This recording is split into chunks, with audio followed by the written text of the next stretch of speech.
All right, Ross. So, You have an excellent voice, by the way.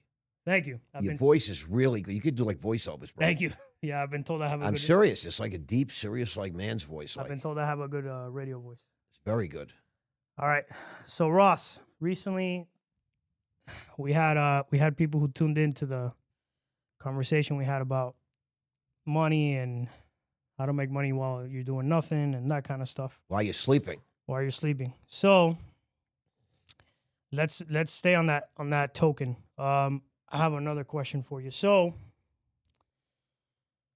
what's the very first thing someone should do when they make their first million? Like, you've been liquid $1 million several times over, and you've told us what not to do when you make your first million. So what would you advise when you're liquid $1 million, not in equity, fuck equity, not having a house that's worth $1 million. When you have $1 million cash sitting in your bank account, what is the very first thing the average person who's worked their ass off to make that money, what should they do with that $1 million? Okay, the most important thing to do when you start to acquire capital, whether it's $500,000, $1 million, 10 million, whatever the number is, serious money, you have to take a piece of paper out, or I'm old school, I still use pads. You go on your notes or your computer, whatever you're comfortable with, and start looking at what your legitimate needs are. Because what happens is when you start to accumulate real capital, it's all about what you want. It's your wants. Then all of a And sudden, you start saying, well, I need a Mercedes, and I need a second house, and I need a fourth bedroom, and I need better cameras in my studio. In fact, I need another studio. So, the mind plays tricks. The most important thing that you can do is sit down and take an inventory. I like to say it's called a financial inventory. What is it that you need? Where do you spend money? How much is your cable and your promotional channels? I'm spending, $400 a month just on my television stuff, and it's necessary. That's the things that I find very important to me. Everybody has different needs, and wants are separate. Next thing, you look at your wants. You look at things that you want, things that you feel like you sort of need, but you take a real serious inventory, financial inventory, material inventory, not of your shortcomings, your personality, things of that nature, but strictly financial needs versus financial wants, etc. The next thing you do is you start to get information. Today with Google, it's magic, but in the old days, I would start calling up brokerage firms and say, my name is Ross Mandell. I just earned $1 million commission, and I would like to know what you're advising. It's stunning how you can call 8 financial advisors and you'll get 8 different answers. It's that there are so many options when you actually when you enter the world of accumulated capital. When you enter the world of accumulated capital, there are so many options, it's staggering. People will start to offer you financial planning. And I'm not saying you go with anybody, because today you could do things literally off YouTube by yourself. But what I would advise you to do is to get advice from people that are smarter than you, that do this professionally. Just like if you find out you have diabetes, you don't run to your regular doctor and say, treat me. There are specialties in these fields, in fact, highly specialized. And you start with the Goldman Sachs, you go to the top, you look for the highest quality investment bank, brokerage, et cetera, that you can find. And from there, you can work your way down. Once you accumulate 3, 4, 5 different options, you start to become money smart. You say, this is what 4 or 5 of the top banks / brokers are advising. Now, based on who you are, where you live, the profession you're in, what your financial outlook looks like down the road, now you can start sitting at your table or your desk and figuring out what makes the most sense for you. What is your appetite for risk? Should you put it in the market? Should you take a shot?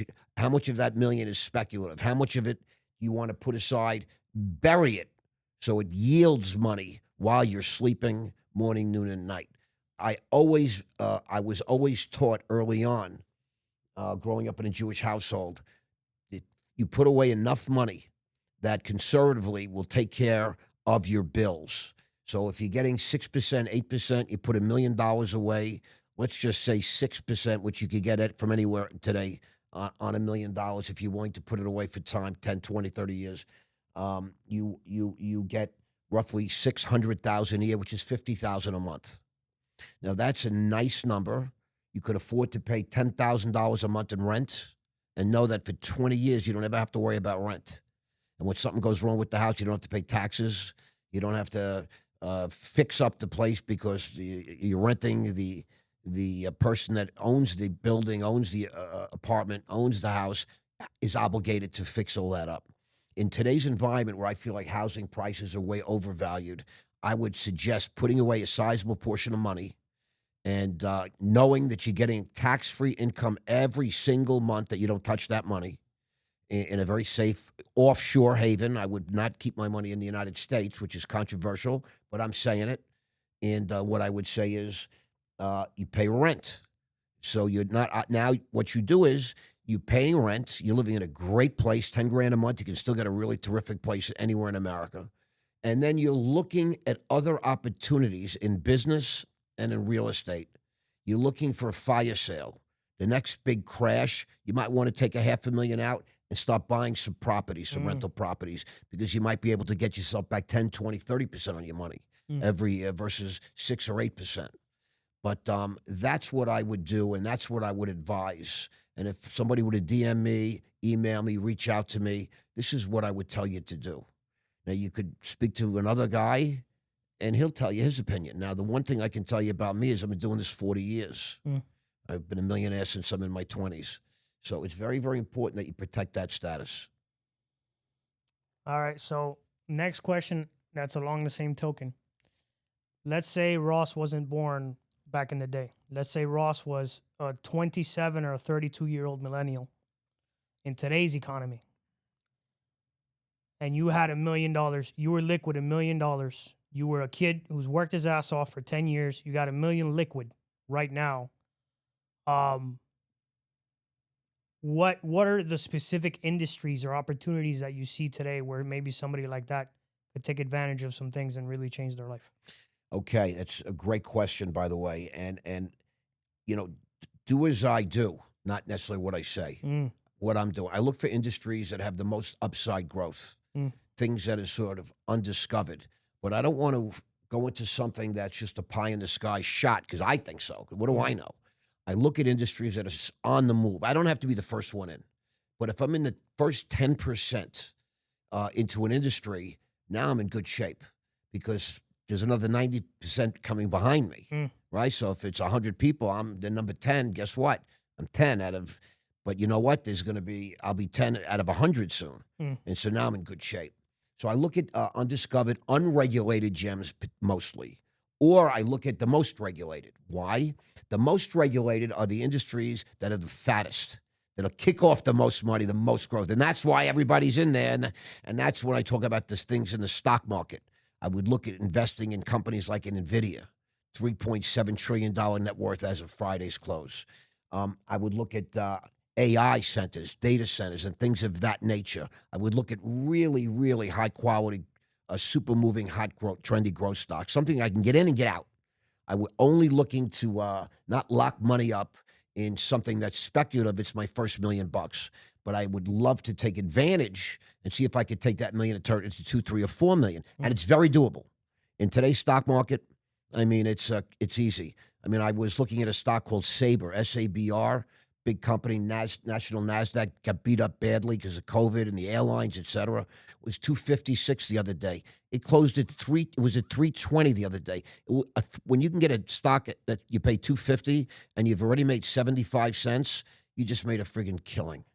You just made 5 years of interest in an 8% account.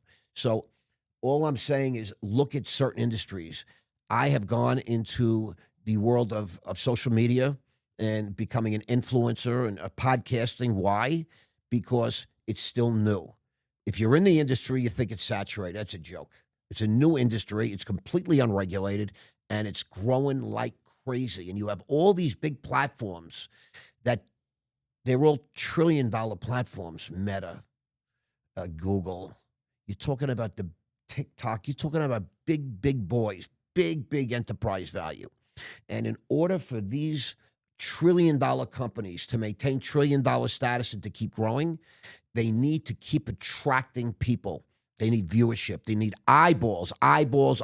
Everybody's running for eyeballs. And so I would be a content creator, which is exactly what I'm doing. Mm. Forbes just announced a new category. Like it used to be technology. The AI came. Now it's called content creators. And Mr. Beast Really? of YouTube fame is the first billionaire in that category. Wow. And that's why they established the category, because somebody showed you could make $1 billion just creating content. Mm. Joe Rogan, $250 million contract, non-exclusive with Spotify, just so they could have his podcast principally. The girl that Call Me Daddy girl. Alex Cooper. Yes, Alex Cooper. And they just did a Netflix has a great documentary about her. It's in my to-do list, my watch list. $100 million contract from Spotify. Sirius XM. Yeah, Sirius, I'm sorry. Content creation. So, it's one thing if you're going to just use your phone and start creating some content. It's another thing. There's a grind involved, a commitment of hours and days and weeks and months. As you know, we're all just started to monetize on all these platforms, and it's taken us about a year. It's taken me 9 months to a year. It's taken you a couple of years. But once you get in that, it's a sweet spot, and it's unregulated. And now you can sell into, you build a community. In all of sales, you get a list, you get a community, you identify leads, and then you look to sell into that list. You sell into those leads. You sell into that community. Right. So in the social media, online influencer world, what we're looking to do is build a community. And once you have the community, you'll figure out how to sell it to that community. 100%. Now, another question for you. As both an outsider, as an insider, right? Because you come from a traditional world of Wall Street money, investment. You come from the world where the big boys play. Correct. However, there's been a big shift where the average person has now become the person wielding the power, let's say, due to what we call the creator economy, right? It gives average, everyday people the opportunity to become a player in the game. What makes content so attractive and so profitable nowadays? Here's the issue. I mean, this is why I'm involved with Raw Media, building a brand new media company, a new media for the new age. For the first and only time in human history, I'm going to say that again. For the first and only time in human history, we are all connected through technology. Your content that you create here today in Dania Beach, Florida, can be viewed by 8 billion people around the world, thanks to brilliant men like Elon Musk with Starlink, providing Wi-Fi in jungles and deserts and places in the world. They just shouldn't really have it. Okay, so if you have a $20 cell phone and you can find a hotspot, you now can be reached. My content can be reached in the Kalahari Desert now, in an oasis, by a shepherd boy. You now have a chance as a human being anywhere on this planet to learn, to become a part of. It's the first time in the human history that a guy like me, a guy like you, anybody can get his content to anywhere on planet Earth. Instantly. Not like, doesn't take 8 months, 9 months, 10 months. We don't have to get on a ship and cruise around the world to go find some natives and aborigines in another country. We have the ability to educate, to communicate, to elucidate other human beings that don't know, but have an appetite, a thirst for knowledge. Right.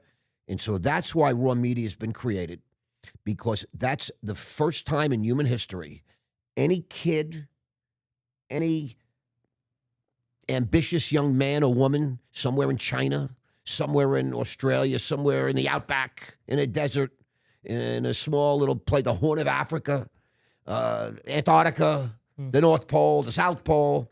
For the first time in human history, if you want to learn something about business, about the stock market, about love, about relationships, about how to get more, about how to be more, all these different type things, you can do that. So I now have an opportunity to present myself and the things that I've managed to learn through experience, age, all the different things that come with, living your life and going through it, surviving in prison, fighting the legal battles.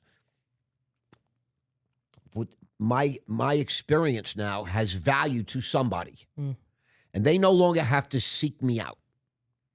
I can put myself out there, and these wonderful platforms called YouTube and Meta, Instagram, Facebook, TikTok, LinkedIn, Snapchat, the algorithms deliver your content to people that have a thirst for it, that are looking for it. And that's why I do what I do, and that's why I advise what I advise.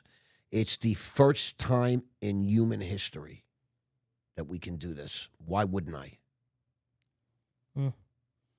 And your story is interesting because you have a few crossroads here. It's a guy from traditional money who made a lot of money, but you also have a guy who had his experience with the justice system, right? Correct. So we have two crossroads there. Someone who came from nothing, became a multimillionaire, but then also someone who came out of prison and is now becoming a creator, right? A part of the creator economy. So you're interesting because you have several perspectives where you can kind of tell people, I went from zero to hundreds of millions, and now I also went from coming out of prison to building this business, right? Correct. So let's shift gears here. We talked about what someone should do when they get their first million. We obviously see people like Ian Bick, people like Matt Cox, people like myself, people like Kyle Sandler, who are becoming creators after having been a part, done their bit in the justice system. What are some pieces of advice for you that you can give to people who are about to get out, don't really know what to do with their lives, how to get the quickest way to get back on their feet? What's some advice you can give those people? Well, the first and most important thing is stay out of jail. Stay out of prison. That's my first comment. Don't break the law. Right. Don't break the law. Don't break the law. Leave it to the professionals. I'm just playing. And so, what you must do is, obviously, if you don't have capital somewhere, set aside so that you can live day to day, pay rent, buy food, etc. You need a car. If you don't have some sort of capital segregated, that you have to get a job. Unfortunately, I've never really had a job since I'm a teenager because I believe in what I'm going to share next. You must establish your own business, your own company, your own legal entity. Even if you're broke, you have to put that on your pad, and that's on your mind. And when you get enough money to live, that's the first thing you do. You set up your own shop, and you look for your own sort of hustle in some way, shape, or form. And my experience is, I'm a very spiritual guy. I believe that when the student is ready, the teacher will appear. Yeah, I live by that saying. I believe that. It's been true in my life.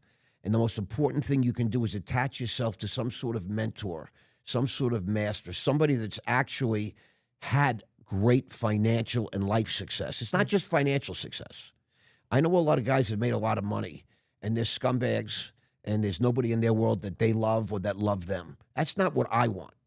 I designed my life. I crafted my life. I looked at people that had what I wanted. I saw men that had beautiful wives, that were lovely people, that had lovely homes and had children, and they valued these things. It's not just about capital. It's, to me, that human capital is part of the money game. Too many people have a very narrow view. They just want to get money. Then they just, I want more than that. Right. I want to have a great life. And to me, a great life is having people that I love. Now, I had a 12-year sentence I completed. I did 112 months in federal custody. And at no time was I ever alone. I had a wife, ex-wife now, but still, that's been in my life morning. I wish sometimes she would leave me alone. Morning, noon, and night. I have two lovely daughters that have engaged with me there's never been a week or a month that I've missed with my girls. I've had men in my life, some you know and just heard me speaking to, that have been part of my life for a long time and is still in my life. Real people that when you do have tragedy hit, you're never alone. Mm. What's the value in that? I don't even know how you could place a value in that. It's more than money. You know, I was in prison. I never had to worry about money, ever. I had to tell people, listen, relax. You know, Ray's sending me. Stevie's sending me. Relax. I got plenty of money right now because you don't want to have too much, too much in your account, all these different things. But I used to have to regulate visits and all that to the point where I said, I don't want any more visits at the end. And to make a long story short, look at people that have crafted their lives in such a way that that's what you want. Because that's what I did. And it's the easiest path to take because you at some level, you know what you want at some level. And if that's attractive to you, then you go for it and seek advice. And one thing I can tell you about successful men and successful women, we love to talk about ourselves. We love to share because the successful people I know are generous. So if you look at people and you're a miserly type, the people that you're looking to emulate are also probably miserly. They're not so quick to share who they are and how they got it.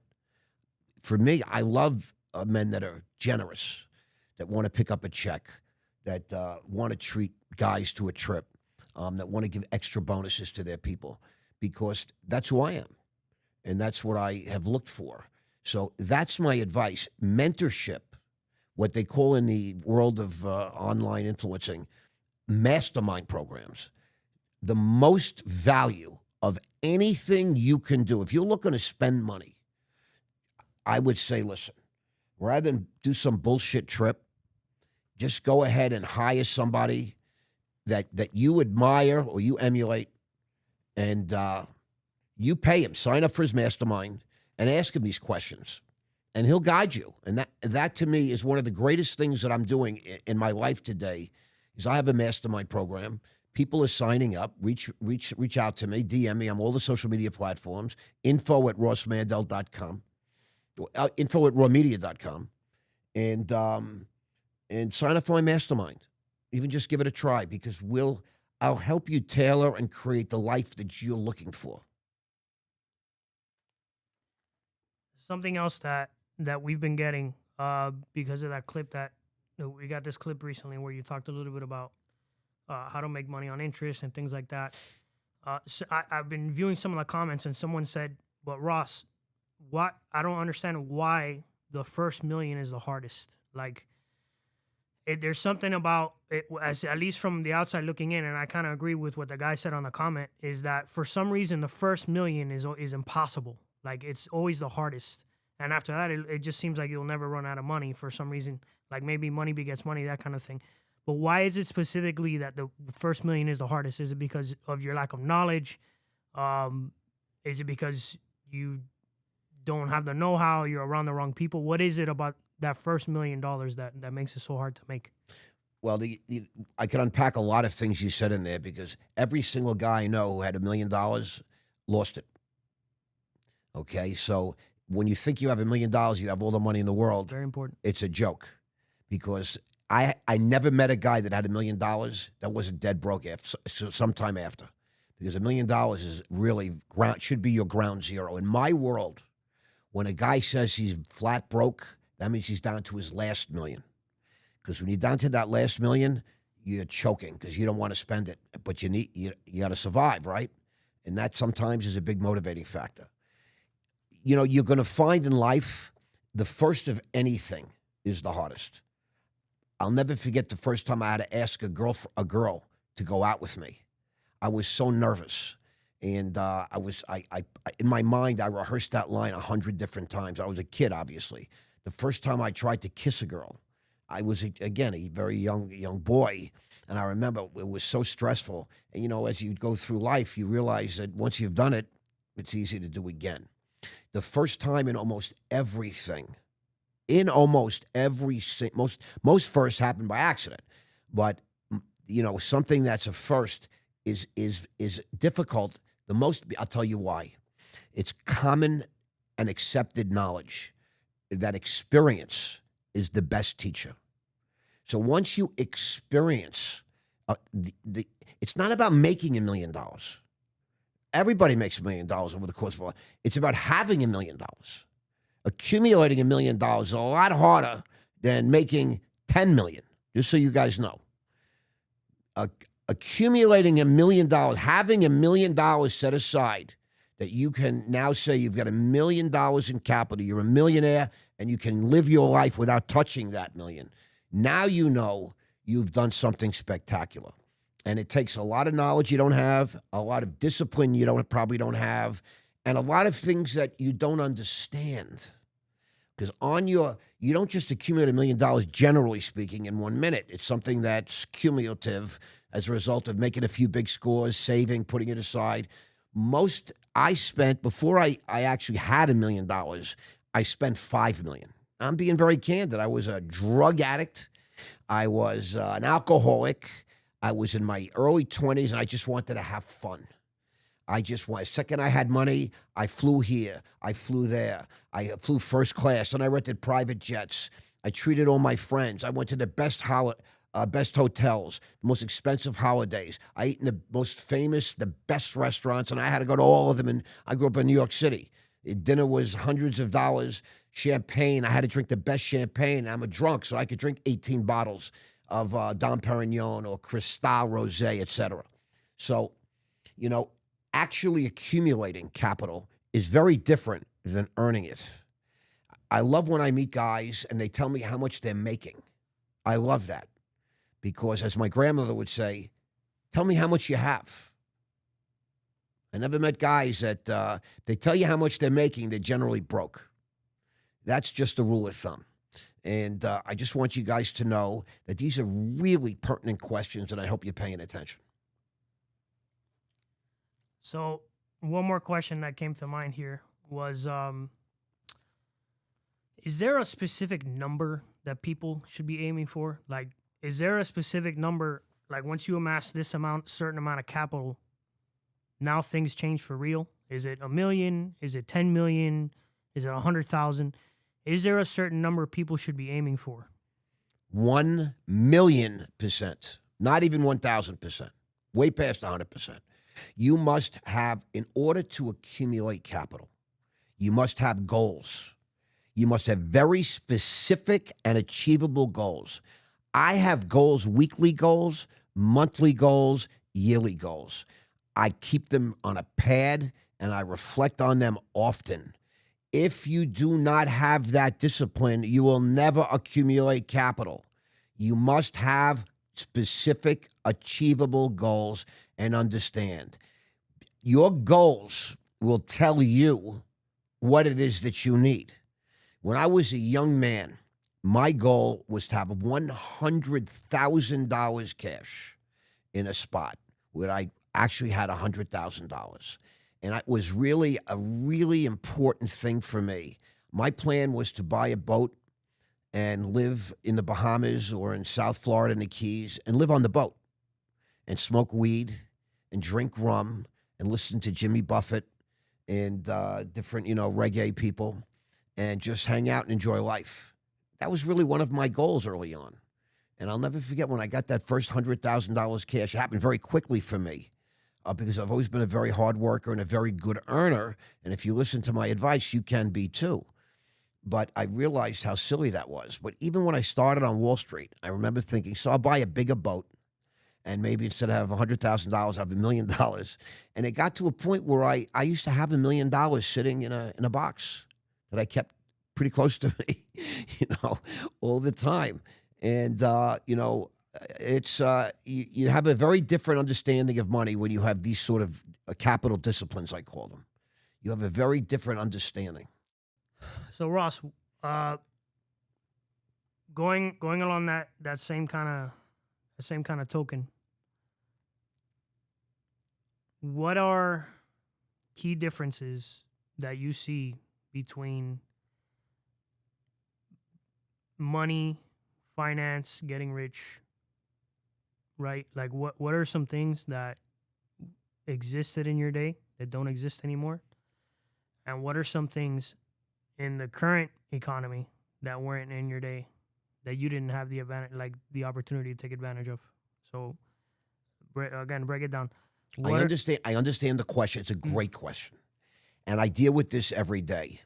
And when I was a young man in business, and the old timers would come to me and talk to me, I'd say, "No, you don't understand. It's very different today."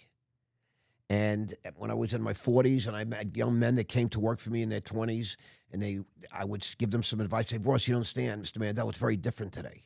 And today, my kids are the same thing. They say, I have kids in my 20s, they're working, they're saving money, they're building a net worth and all these things separate and apart from our family. And they're like, "Dad, you don't understand. It's very different today." And I know that, Nelson, I know you feel that it's very different today. And that was the basis of the question. Here's the interesting thing. It's not different at all. I can tell you the similarities are acutely frightening. It's all up here. This is where it begins and ends. Every single thing to do with money, finance, wealth, accumulated capital begins right here.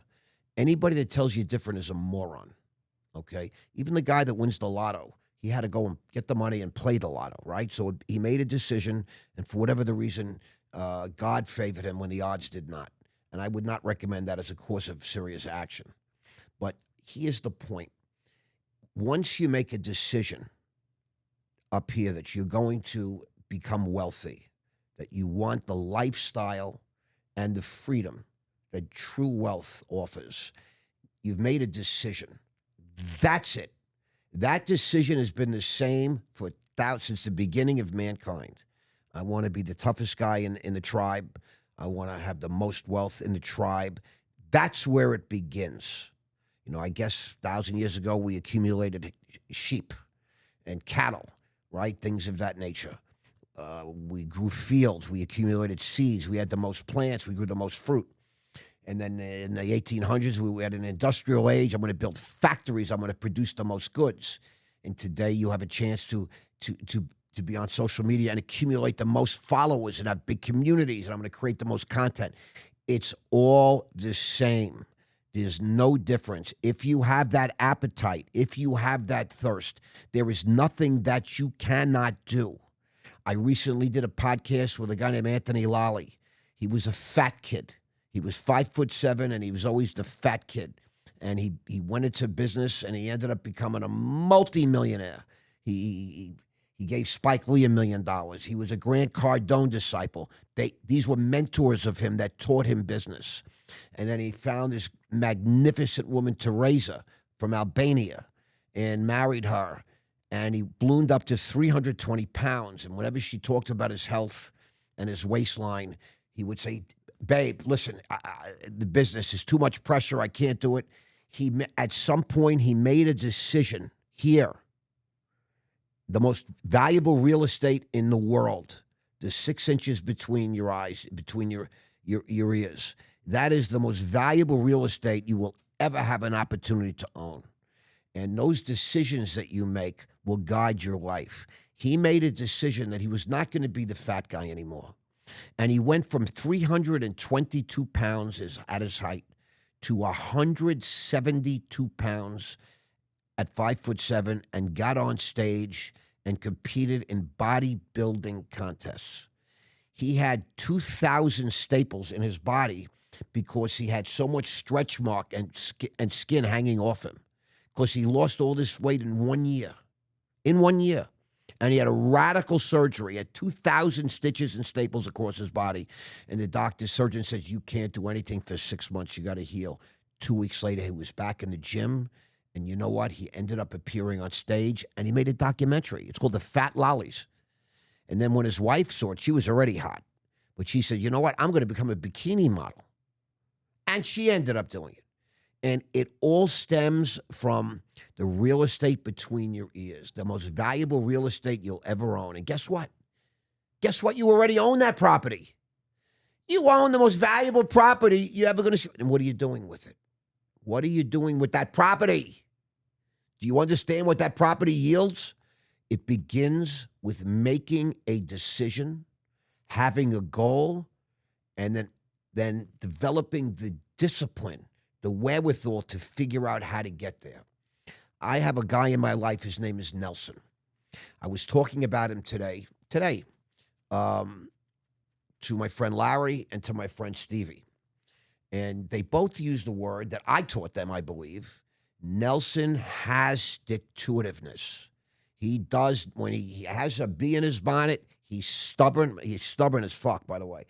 But he is going to keep creating content, keep editing, keep posting until you're fucking the next Tony Robbins, Grant Cardone, etc. He's not going to stop. He's been running a podcast for 2.5 years. For 2 years, nothing happened. He had no viewers. And then one day, boom. And there's a great expression. It takes 20 years to become an overnight success. Every famous multimillionaire that you know says that same line. From Mark Cuban to Tony Robbins, Grant Cardone, Bradley, it takes years of grinding to taste that success. But I promise you all one thing. When you get a taste of that success, it's friggin' addicting. I had this post going viral. I really haven't slept in about 10 days. I'm up every 2 hours checking my Instagram, checking my YouTube. It's addictive. Social media is one of those things that when it's going wrong, it hurts so bad. But when it's going well, it's the best thing you've ever felt in your entire life. You know, a lot of people use this expression. They talk about crack. I smoked crack in 1988 for a whole year. I spent $1 million on crack. It's been documented. I've discussed this. You know what I mean? This is a real comment. I know how addictive crack is. I know what it is. And I can tell you social media, getting a viral video is crack. It's like smoking crack. You just want more. No matter how much you get, you always want more. You always want, and I'm panicked that it might stop. Right? I got 20,000 new followers in 1 week. I don't want it to end. I'll be candid with you. So come on, keep coming. Great podcast, Ross. Closing remarks. What do you got? Well, my brother, it was a treat to be here today. We're here to create content for you all, for our community, which is growing and burgeoning. Raw Media is coming together. I finally have 2 weeks free, generally speaking, my first essentially free time in a year. And I'm going to put the finishing touches on a document and a website and hopefully become a totally free man. And then you're going to see some miracles happening. We're going to show you what it's like to be an overnight success in the media business. We've been grinding for a year, and the grind will not stop. And I promise you all, it's going to be a great show. So you better stay tuned. You don't want to miss this. I promise you that.